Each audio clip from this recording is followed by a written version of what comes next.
Bom dia, queridos! Tudo bem com vocês? Como vocês estão? A paz a todos! Aqui quem vos fala é o pastor Mesaque. Estamos hoje no nosso quarto dia de meditação e exposição do livro do profeta Jeremias. E hoje meditaremos nos capítulos 10, 11 e 12. Porém, antes eu quero orar com você. Senhor Deus de Pai, poderoso e bendito, estamos em Tua presença em mais esta manhã. Queremos louvar o Teu nome, engrandecer o Teu nome, ó Pai, pois o Senhor é digno de toda honra, todo louvor e toda glória. Eu me coloco diante de Ti juntamente com os meus irmãos nesse momento, que estamos orando uns de manhã, uns à tarde, uns à noite, mas o que importa é que estamos em comunhão, num só propósito, de conhecermos a Tua palavra, de sermos ministrados pelo Teu Espírito Santo. Ó Pai querido, abençoe, alcance a cada um dos meus irmãos, minhas irmãs, abençoe eles, suas famílias, as suas congregações, que o Senhor possa derramar sobre nós a Tua graça através da sabedoria vinda do Espírito Santo, para que possamos, ó Pai, conhecer e prosseguir em conhecer ao Senhor a cada dia através da Tua palavra. Nós te louvamos e te agradecemos em nome do Senhor Jesus. Amém. No capítulo 10, Jeremias utiliza metáforas poderosas e imagens vívidas para descrever as práticas religiosas de seu tempo, destacando as armadilhas da idolatria e os perigos da adoração a falsos deuses. É como se o profeta nos convidasse a uma viagem através das mentalidades e crenças de sua época, alertando-nos para os equívocos que podem surgir quando as pessoas desviam sua devoção ao Senhor verdadeiro para ídolos feitos por mãos humanas. Jeremias também enfatiza a soberania do Senhor sobre a criação e a importância da reverência e respeito diante da majestade divina. Ele nos lembra que o Senhor é o único merecedor da nossa adoração e confiança, e que qualquer tentativa de substituí-lo por objetos materiais ou entidades fictícias é inútil, fútil e vazia. Dos versos 1 ao 10, nós vemos uma advertência contra a idolatria.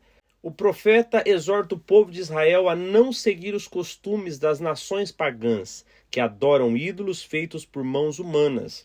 Ele destaca a futilidade desses ídolos, que são apenas objetos de madeira e metal, incapazes de fazer qualquer coisa.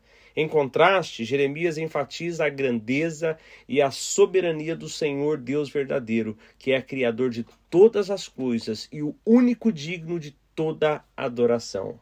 Dos versos 11 ao 16, o profeta continua com a advertência contra a idolatria. Ele declara que os deuses que não criaram os céus e a terra desaparecerão.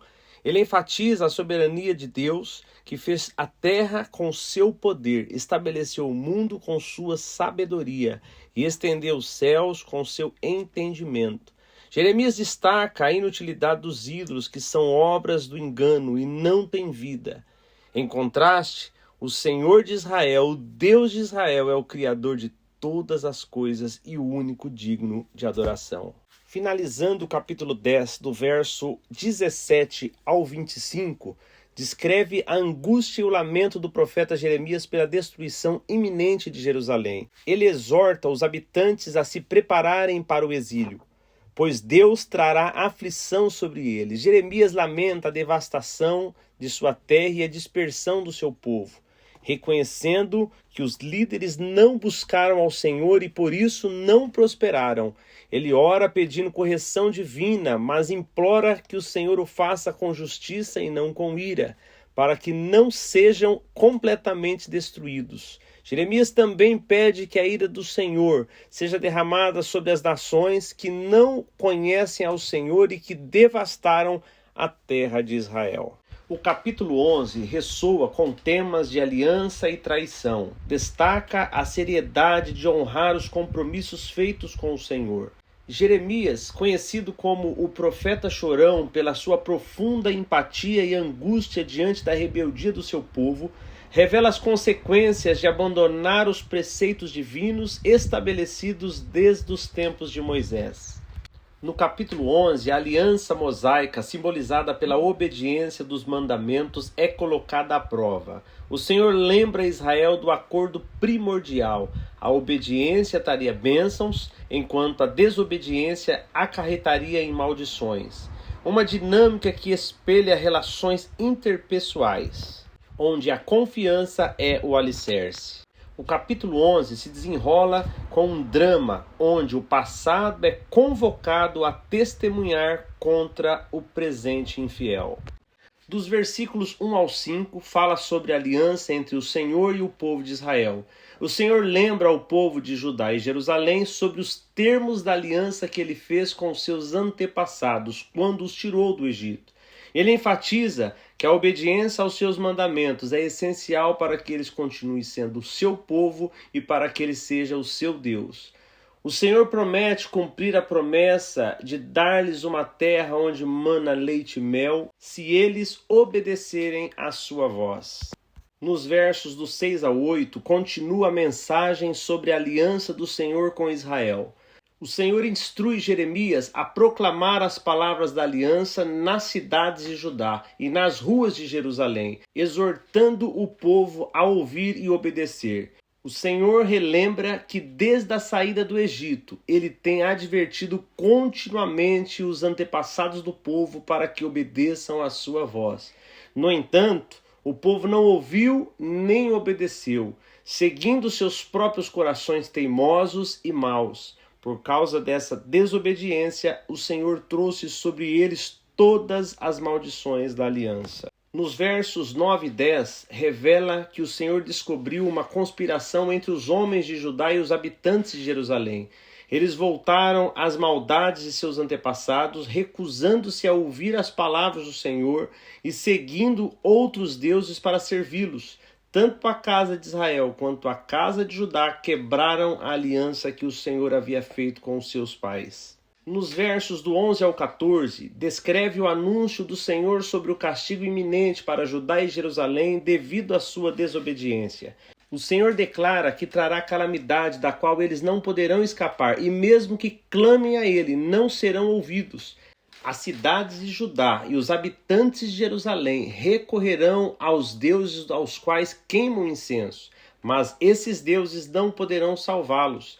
O Senhor também instrui Jeremias a não orar por este povo, pois ele não ouvirá suas súplicas no tempo da calamidade. Os versos do 15 ao 17 falam sobre a traição do povo de Israel e Judá contra o Senhor.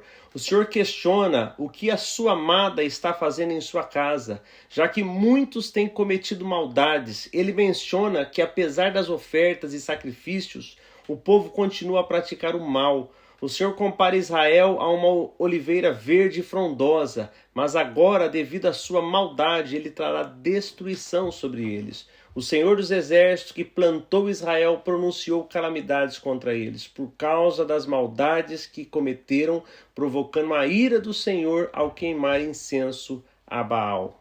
E para finalizar o capítulo 11, os versos do 18 ao 23, descreve a conspiração contra o profeta Jeremias. O Senhor revela a Jeremias que os homens de Anatote estão planejando matá-lo. Jeremias compara-se a um cordeiro levado ao matadouro, sem saber dos planos contra a sua vida. Ele confia sua causa ao Senhor, pedindo justiça contra seus inimigos. O Senhor promete punir os conspiradores, afirmando que nenhum deles escapará do castigo e que seus filhos e filhas morrerão pela espada e pela fome.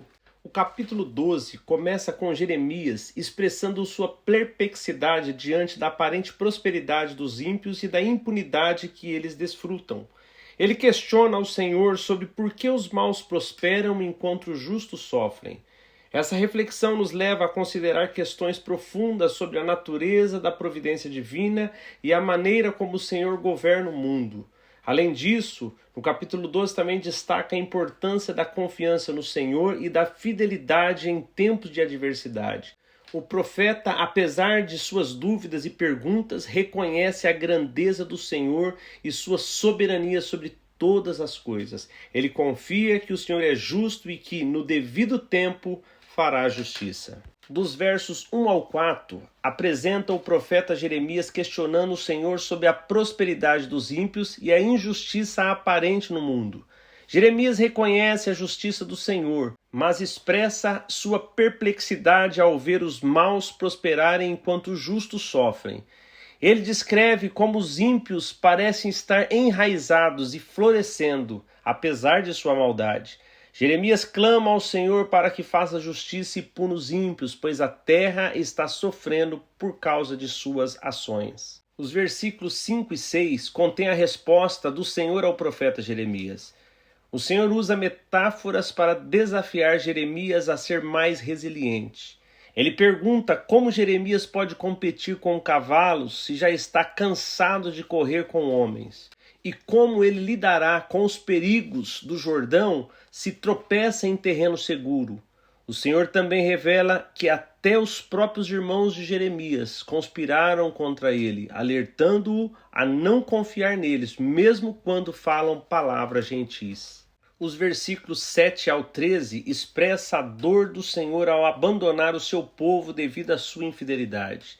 O Senhor compara Israel a uma casa e uma herança que ele amava, mas que agora entregou aos inimigos. Ele descreve a terra como devastada e desolada por causa da desobediência do povo. Os pastores, líderes, destruíram a vinha do Senhor, transformando-a em um deserto. O Senhor lamenta a destruição e a desolação que se abateu sobre a terra, resultado da ira divina contra a maldade do povo. E para finalizar o capítulo 12, dos versículos 14 ao 17, contém a promessa do Senhor de restaurar Israel e punir as nações vizinhas que se apoderaram de sua herança. O Senhor declara que arrancará essas nações de suas terras e também arrancará Judá do meio delas. No entanto, após essa punição, o Senhor promete ter compaixão e trazer de volta cada nação à sua própria terra.